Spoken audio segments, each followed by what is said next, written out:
આપણે ઉઠી ગયા અને બસ નાઈ ધોઈને ફ્રેશ થઈ ગયા અને હવે આપણે જો જઈશી બારે બધે ફરવા ક્યાં જાય એનું નક્કી નથી. એક રૂક્ષ્મણી મંદિર તો જઈશી આપણે કાલ. બસ દ્વારકા મંદિરના દર્શન થઈ ગયા અને 2 ધજા ચડી એના દર્શને કર્યા, પણ મોબાઈલ અંદર એલાઉન્ટ નથી એટલે તમને ન બતાવ્યા. તો ધજાના દર્શન કરાવ્યા તમને.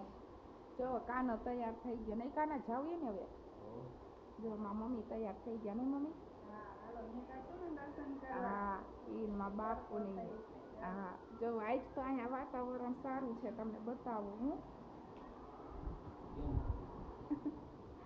જો તડકો નીકળી ગયો આઈ છે તો કાલ સાવ વાતાવરણ ખરાબ થઈ ગયું હતું. જો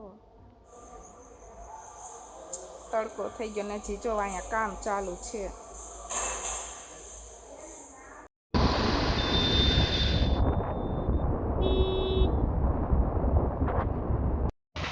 જો અહીંયા રૂક્ષ્મણી મંદિર આવી ગયા આપણે અને જો ટ્રાફિક કેટલું છે. આજ તો વાતાવરણ સારું છે. કાલ બાકી વરસાદ આવ્યો ને બસ વાવાઝોડા જેવો પવન ને એવું હતું વધારે. આજ તો તડકો છે. અહીંયા દ્વારકામાં એક એવું મંદિર આવેલું છે કે ત્યાં તમે દર્શન કર્યા વગર જાઓ તો તમારી યાત્રા અધૂરી ગણાય છે. એ છે આ રૂક્ષ્મણી મંદિર.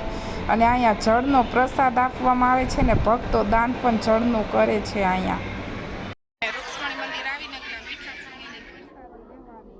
આ એક જ જગ્યાએ દ્વારકામાં મીઠું પાણી આવે એમને. જો અહીંયા સુધી પાણી આવી ગયું આ વરસાદ ને વાવાઝોડાના કારણે. અગર અમે અહીંયા આવ્યા ને ત્યારે અહીંયા સાવ પાણી ન હોય, ક્યારેક જ હોય. અને હજુ વખતે વરસાદના કારણે આવી ગયો. અને જો ટ્રાફિક એટલું છે ને વાત જવા દે. બોલો રૂક્ષ્મણી મૈયા કી જય. અને જો હજી અહીંયા પબ્લિક કેટલું આયલું જ આવે છે. અને વરસાદના પાણી ભરાઈ ગયા ખાડા ખબોચિયા. અને કેટલી વાર અમે લાઈનમાં ઊભા રહીએ ત્યારે 1 કલાકે વારો આવ્યો.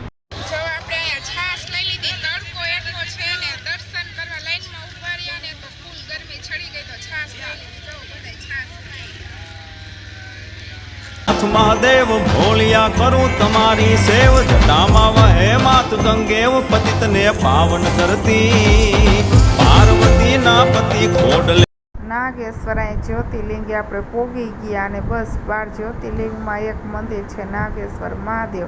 અને આજ તો બધે આપણે ટ્રાફિક જ નડ્યું છે. નિર્મળ જલની ધાર ધરે કોઈ બિલી પત્ર ઉપહાર શિવાય ઓમ નમઃ કરે ઉચ્ચાર ધ્યાન શંકરનું ધરે. ધર્મ અર્થ ને કામ મોક્ષ સૌ ચારુ ફળ ને શામ સદાશિવ હામ ધામ ને ઠામ સમર્પે સેવક દ્વારે. જો આપણે અહીંયા જમવા આવી ગયા, ગુજરાતી ડીશ મગાવી લીધી. જો બટેકાનું શાક છે, કોબીજનું ને સૂકી ચોરીનું શાક છે અને ખમણ ને આપણે જો શ્રીખંડ ને રસ મગાવી લીધો. ને જોવો બધાય જમવા આવી ગયા. માં મમ્મી પપ્પા અને કાનો ને હું. હાલો બધાય જમવા. જો આપણે બપોર જમીન ગયા ને રૂમે તો સુઈ ગયા હતા. એટલો તડકો લાગ્યો ને કે વાત જવા દો. અને બસ નીંદર આવી ગઈ હતી. આપણે ઉઠ્યા અને હવે નીકળ્યા ભટકેશ્વર મહાદેવ આવવા. અને ચા પાણી પી લીધા ને ફ્રેશ થઈ ગયા. જો તમને બતાવું કેટલું ટ્રાફિક છે. જો બધે જ્યાં જાય અહીંયા ટ્રાફિક જ છે આજે. અને જોવો બંને સાઈડ વેચવા વાળા છે એટલા બધું વેચાય. કાનાના વાઘા ને આ તે ને રમકડા. જો અહીંયા બધા વાતો કરે. કાલ વાવાઝોડું આવ્યું તો બધું ઉડી ગયું હતું. અહીંયા એટલું નુકસાન થયું હતું ને. ભોલિયા હર હર હર મહાદેવ, હર હર હર મહાદેવ. ભોલિયા હર હર હર મહાદેવ. શિવ સમાન કોઈ દાતા નહીં,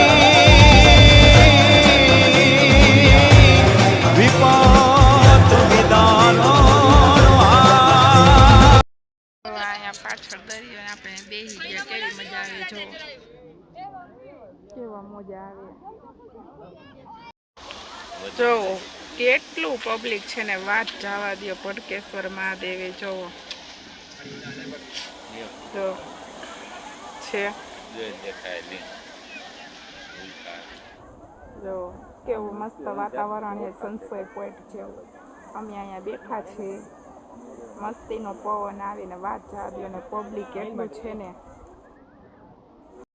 ભટકેશ્વર મહાદેવથી પાછા આવી ગયા દ્વારકા મંદિરમાં દર્શન કરવા આવી ગયા ને જો ટ્રાફિક એટલું છે ને હવે તમને આગળ બતાવું. જો આપણે ખરીદી થોડીક કરવાની થોડીક કરી પણ હવે બીજી થોડીક કાલે કરશી અને જો ટાઈમ મળશે ને તો આજે કરશું. ટ્રાફિક એટલું છે ને દાદે નથી દેતા દુકાનવાળા. જો જે જાવ એ દુકાનો આખી ભરી જોઈ. દર્શન કરી લ્યો તમે અને જો આરતી થાય અને જો ટ્રાફિક કેટલું અત્યારે મંદિર બંધ થઈ જાય અંદર એટલે અહીંયા બહાર જ ઊભું રહેવું પડે.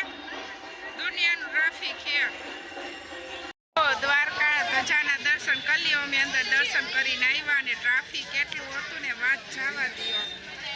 તો આપણે દર્શન થઈ ગયા. હવે મંદિર બંધ થવા આવ્યું ને એટલે અત્યારે કેટલા 9:30 વાગ્યા. હવે મંદિર બંધ થયું. આજે આરતીનો લાભ લીધો ને દર્શનનો લાભ લીધો. અમારો 1.5 થી 2 કલાકે વારો આવ્યો દર્શન કરવામાં પણ મસ્ત આરામથી દર્શન થઈ ગયા. અને પબ્લિક આજ કાંઈ ઉમટું છે જોઈ લ્યો. શનિ રવિની રજા આવશે ને એટલે જો આપણે દર્શન કરીને ઉતાર્યા ને બસ અહીંયા નાસ્તો કરવા ઊભા રહી ગયા. નાસ્તામાં આપણે મેથીના ગોટા મંગાવી લીધા ને હાલો નાસ્તો કરી લઈએ અને આજે બસ થઈ જાય છે મોડું. જોવો તો આપણે નાસ્તો કરવા બેસી ગયા. હાલો બધાય ભજીયા ખાવા લઈ. આમાં કાનાને ભજીયા ભાવે નહીં ભાવે કાના એ હવે બીજું એને જે જમવું હોય છે એ જમશે આગળ. હાલો આપણે જમી લઈએ ભજીયા. જો આપણે જમીન ફ્રી થઈ ગયા ને બસ આપણે અહીંયા આવતા રહ્યા આપણા રૂમે. અને અહીં તો બસ થાકીને ઢેર થઈ ગયા. તમે જો વાહે ફંક્શન દેખાતું હોય છે. અહીંયા મેરેજ થયા છે અને બસ અહીંયા ફંક્શન રાખ્યું હોય તો અવાજ એટલો થાય ને તો વાત જવા દો. અને બસ અહીં તો થાકી ગયા હતા. તો અહીંયા જ આપણા બ્લોગનો એન્ડ લઈશું. અને જો આવતો બ્લોગ જોવાનું ભૂલતા નહીં. હજી આપણે આવતા બ્લોગમાં બસ જઈશી. હજી ગોમતી ઘાટે ફોટા પાડશી, ખરીદી કરશી ને થોડા જ હજુ બાકી બધું બતાવી દઈશું. અને બસ પછી હવે કાલ હજી આપણે નીકળી જાય કે ન નીકળી કાંઈ નક્કી નથી. તમને આજનો મારો બ્લોગ ગમ્યો હોય તો લાઈક કરો, શેર કરો, સબસ્ક્રાઈબ કરો. બસ ત્યાં સુધી બધાને બાય બાય, ગુડ નાઇટ.